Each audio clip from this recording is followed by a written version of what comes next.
areas related to circle. In this chapter, we will discuss the areas of some plane figures which are related to circle. That means the given plane figure can be divided as area of rectangle plus area of circle, or area of given square minus area of circle. So, whatever it is given, it will be related to circle area. So, for that, first you should recollect all the plane figure area formulas what you have learnt in the previous classes. Not only areas, you should know about even perimeter of the plane figures. So, first recollect all the formulae, and then we will go into the concept of circle. Circles you learnt many things, it is a chord, radius, diameter, arc. Okay. So, in that also the two main concepts what we learnt here in this chapter is area of sector and area of segment. Okay. First let us recollect the areas and perimeter, area and perimeter of the plane figures what you learnt. So, shall we start with plane figure which is having a polygon having 3 sides? Yes, a polygon having 3 sides, nothing but triangle. So, what is area of triangle? Area of triangle, you know, if base is given and height is given, half into base into height. If base and height are given, and last year in 9th class you have learnt if the sides are given, side lengths are A, B, C, then it is nothing but root over S of S minus A of S minus B of S minus C, where S is semi-perimeter, A plus B plus C by 2, right? Semi-perimeter, S is equals to, then what is area of equilateral triangle? Do you remember the formula? What do you mean by equilateral triangle? A triangle with all its 3 sides are equal. So, area of equilateral triangle is nothing but all its sides are equal, consider side as A. So, root 3 by 4 A square. Now, coming to perimeter of triangle. So, perimeter is nothing but sum of all its edges. So, perimeter of triangle, suppose the sides are A, B and C. So, its perimeter is A plus B plus C. Then what will be a perimeter of equilateral triangle? It is nothing but A plus A which is 3A. Now, so we discussed now about triangle. Next, rectangle, square. Now, any quadrilateral, its area is nothing but half into D into H1 plus H2. So, what does each quantity represents here? It is nothing but, suppose this is the given quadrilateral, right. So, D is diagonal of the quadrilateral, one of the diagonal, and H1 and H2 are the perpendiculars drawn on that diagonal, right. Why this formula? Are you able to guess? See, you should know when the formula you are writing, you should know how you got the formula. Its derivation, simple only. See, quadrilateral, this diagonal is dividing it into two triangles. Now, triangle formula just now you have learnt half into base into height. So, for this above triangle, the base is D, diagonal, half into D into height is H1. Now, for the below this one, the triangle, half into D into H2. So, half D is taken outside. So, area of the quadrilateral is half D of H1 plus H2, right.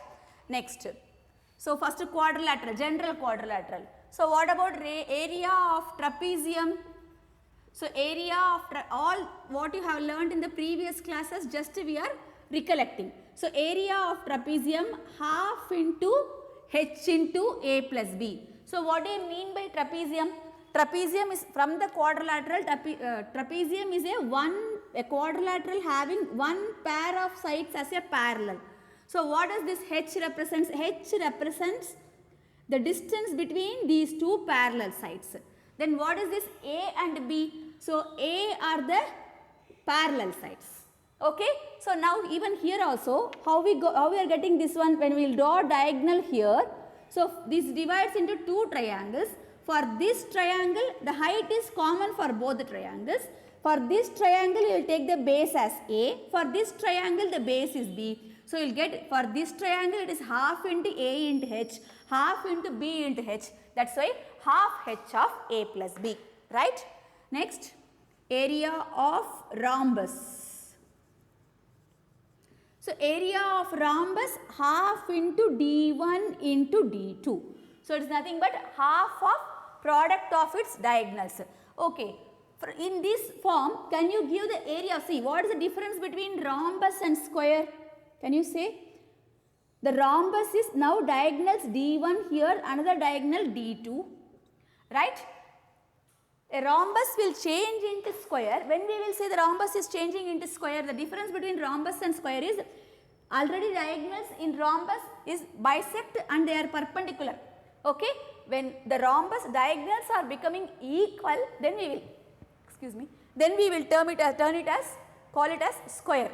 And also here in rhombus the angles are not equal, only opposite angles are equal and adjacent angles are supplementary, but even each angles will become equal. That case each angle is 90 degrees, then it will become square.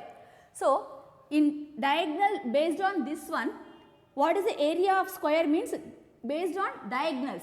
d1 and d2 will become equal. So area of square will be half into d1 is also d1 is equal to d2 is equal to d, if we will keep it is half d square. Area of square in terms of diagonal. Anyway, you know area of square in terms of side is s square. So area of rhombus. Next, all of you very familiar with the area of rectangle having length and breadth L and B, L into B, and area of square when side is given, area of square s square. Even from this we can say, here the length and breadth is different, so L into B. When these both are equal to only side, it is s square. Okay. Now let us discuss or let us recollect some terms related to circle. Okay. Now a circle will have center. Now consider center as C and radius. Radius is a line segment joining center and a point on the circle. It's a line segment joining center and a point on the circle. So how many radius a circle will have? Infinite, because there are infinite number of points on the circle. So we will have infinite number of radius. Okay. Next, so this is R. Next term, diameter. Diameter is a line segment joining any 2 points on the circle, and also it passes through center.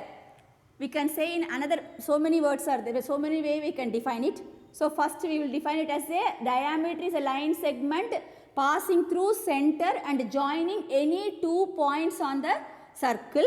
So this is also one radius, this is one radius, means the relation you know very well, r plus r, 2r is equal to diameter. And chord. Chord is a line segment joining any 2 points on the circle. It is not necessary that it should be it should pass us through the center. So let me name it as DE, this one. So diameter can be even defined as a longest chord of the circle, or any chord which passes through the center is called diameter of a circle, right? So all these things you learned in the lower classes. What is the radius of circle, what is diameter, what is a chord, right?